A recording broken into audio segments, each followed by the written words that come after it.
Now, before I show you how I went from here to here, let me first talk about technical drawings. It is impossible for you to create any form of pattern without having a technical drawing. And this is because it is whatever your technical drawing is telling you that you will do in your pattern. So I have a technical drawing that I've drawn here, as you can see, right? Let me actually put it on this plain paper. So that's a technical drawing, right? And using let me put it here, actually. Now, using these two blocks, let me take this out of the way because I don't need it. This particular technical drawing is this block.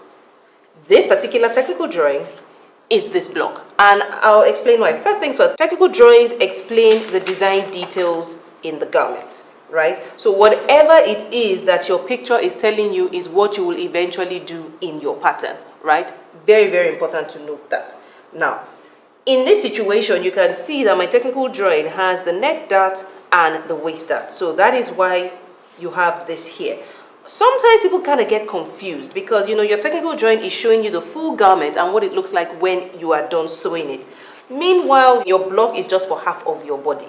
That is typically correct because except you are creating an asymmetrical garment, meaning the left is not the same as the right.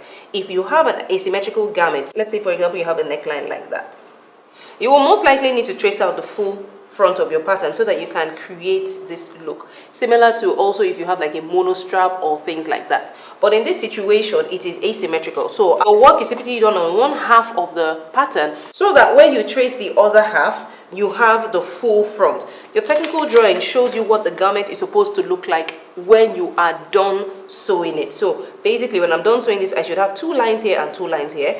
But if I'm doing this, I should have just 2 lines on the front. But on your pattern, you will have just 1. Let me just clean that off. You have just 1, right? So that is clear.